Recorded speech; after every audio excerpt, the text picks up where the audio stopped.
गीता पढ़ती हो बेटा? नहीं। गीता नहीं पढ़ती हो, बाइबल पढ़ती हो? जी। बाइबल पढ़ना बुरा नहीं है, हर अच्छी पुस्तक पढ़नी चाहिए।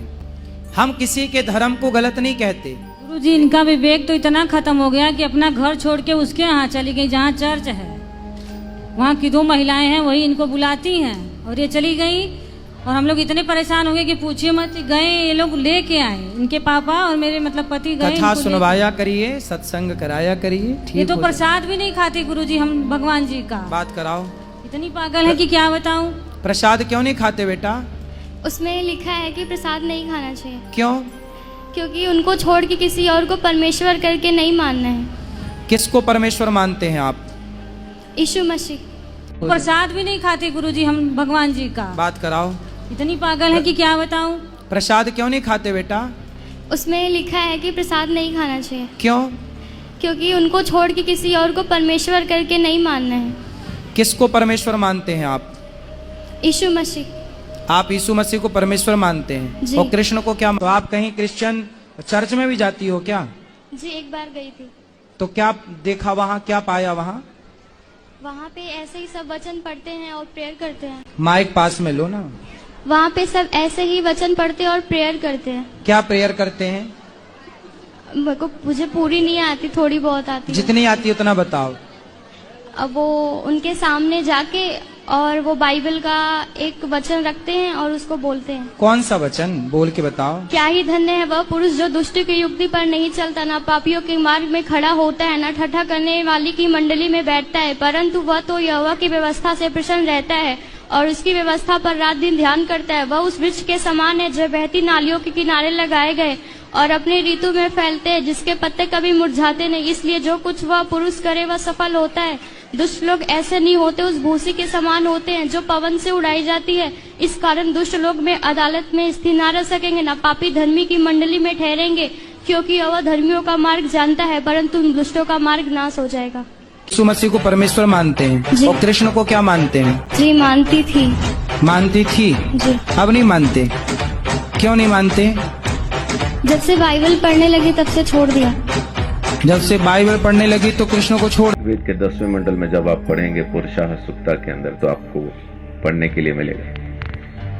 परमेश्वर को पहचाने कैसे कि वो मेरे लिए मर रहा है, उसके बारे में लिखा है कि अश्वमेध यज्ञ का घोड़ा जिस तरह से अलग किया जाता है, वैसा ही वो पुरुष भी जब बलि किया जाएगा, अलग किया जाएगा और उसके सिर पे कांटों का गुच्छा सिर्फ इसलिए रखा जाएगा ताकि आप पहचान पाएं, ये है वो मुक्तिदाता जो मेरे लिए मरता।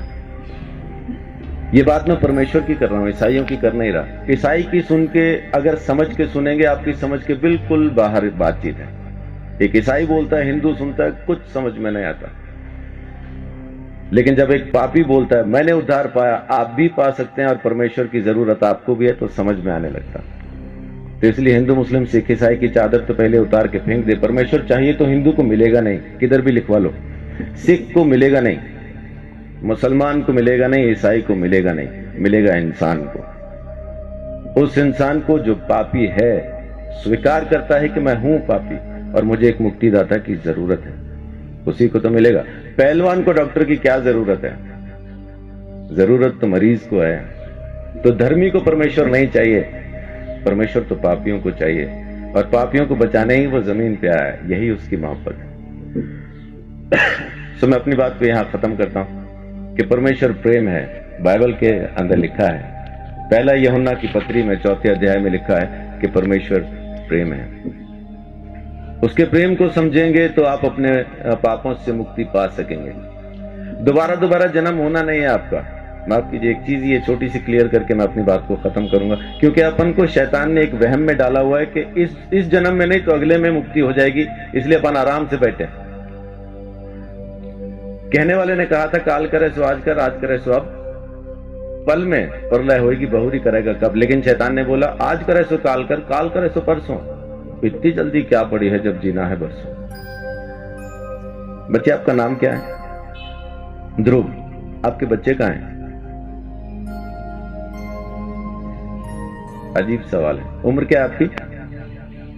9 साल के बच्चे से मैं पूछ रहा हूं कि आपके बच्चे कहां हैं?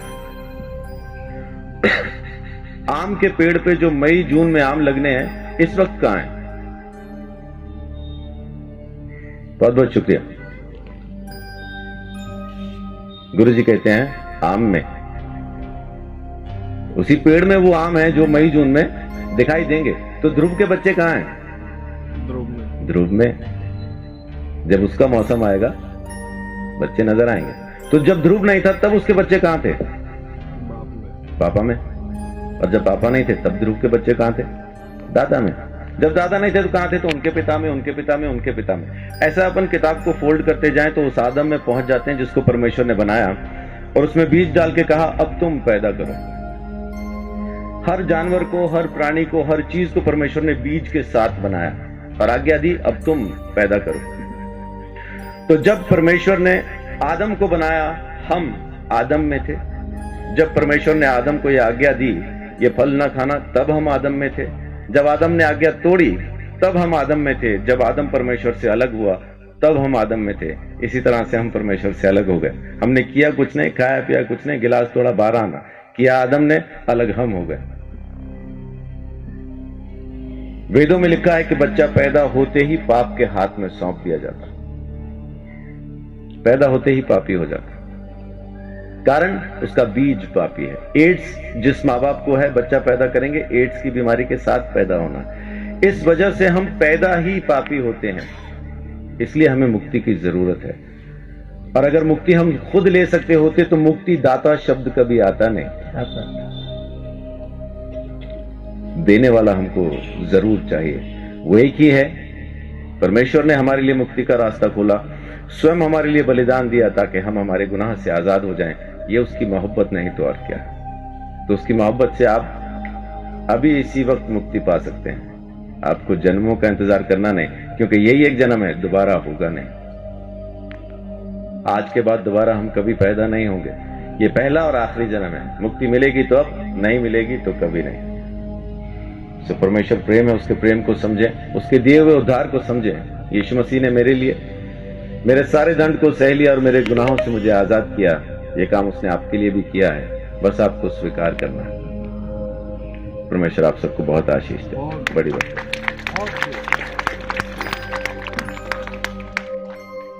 बहुत बहुत धन्यवाद पास्टर संदीप चौधरी जी का।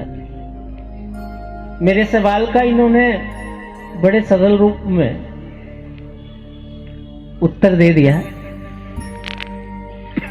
और अगर यही चीज हम सभी के समझ में आ जाए तो हमारा भटकाव खत्म हो जाए। मैं इनका बहुत बहुत धन्यवाद करता हूं कि इस गुरुदेव के रचित सर्वधर्म सम्मेलन के अंदर आपने पहुंचकर इस उत्सव की शोभा बढ़ाई है। मैं आपका बहुत शुक्रिया अदा करता हूं। तो देखा आप लोगों ने किस प्रकार से ये बाबा एक बड़ी भीड़ के सामने, और जहाँ पे सब भाई हिंदू भाई हैं, बहनें हैं, उनके सामने इस बात की गवाही दे रहा है कि बाइबल बुरी नहीं है, बाइबल पढ़ना गलत नहीं है, बाइबल एक अच्छी किताब है, हर एक अच्छी किताब को पढ़ना चाहिए। मतलब बाबा का कहना है कि हर एक अच्छी किताब, मतलब इनकी नज़र में बाइबल अच्छी है।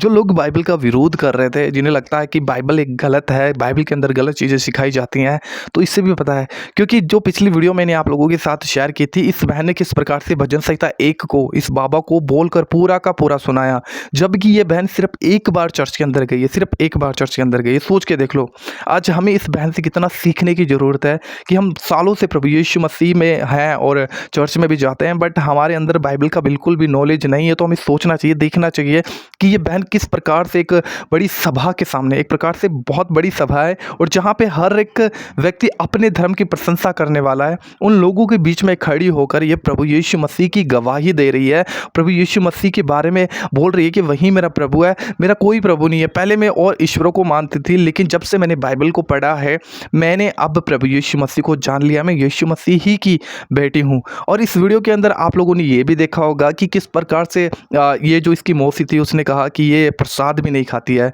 तो इस बहन ने कहा मैं प्रसाद नहीं खाती, क्योंकि बाइबल में मना किया गया है, बाइबल में मना किया गया कि तू किसी और ईश्वर को ईश्वर करके ना मानना। सिर्फ परमेश्वर के, जो कि निर्गमन की किताब में आप लोग जाकर पढ़ लीजिएगा। और बाइबल नहीं चाहती है, बाइबल में परमेश्वर नहीं चाहता है, क्योंकि हम जिस परमेश्वर को, जिस ईश्वर को फॉलो करते हैं, जिस पर विश्वास करते हैं, तो कहीं ना कहीं हमें उसकी आज्ञाओं पे बने रहना बहुत ज़्यादा ज़रूरी है, हमें मानना चाहिए। क्योंकि अगर हम प्रभु से विश्वास करते हैं, प्रभु पे प्यार करते हैं, तो कहीं ना कहीं हमें उसकी आज्ञा मानना बहुत ज़्यादा ज़रूरी है। और जो कि बाइबल का एक सबसे बड़ा कानून है, जो कि यूहन्ना 14:15 के अंदर हमें देखने को मिलता है कि अगर तुम मुझसे प्यार करते हो तो तुम मेरी आज्ञाओं को मानोगे। प्रभु यीशु मसीह ने ये कहा। तो हम अगर यीशु मसीह पे विश्वास करते हैं तो हमें उसकी आज्ञा मानना चाहिए, जो कि इस बहन के अंदर, इस बड़ी सभा के अंदर देखने को मिल रहा है कि किस प्रकार से इसने प्रभु यीशु मसीह को चख लिया थोड़े से समय में। जबकि इस बहन का कहना है कि सिर्फ एक बार चर्च के अंदर गई, भजन संहिता पूरी याद करना, इतनी बड़ी भीड़ में प्रभु की गवाही देना, यहाँ तक कि बाबा भी हैरान हो गया, उसका मुंह देखने वाला था उस समय कि मैं क्या बोलूँ।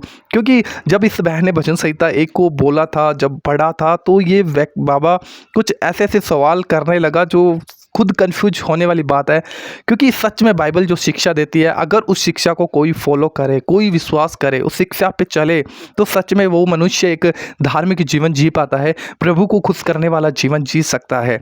लेकिन इस संसार के अंदर हम लोग देखते हैं कि इस प्रकार से बुराई से भी लोग प्रसन्न रहते हैं, बुरा करने के बाद भी उन्हें रिग्रेट नहीं होता कि मैंने बुरा किया है। लेकिन बाइबल जब व्यक्ति पढ़ता है तो उसे पता चलता है कि मैं क्या हूँ और मैं कैसा हूँ, मेरे अंदर क्या है। वो इंसान बहुत भली भांति अच्छे तरीके से इस बात को समझ पाता है।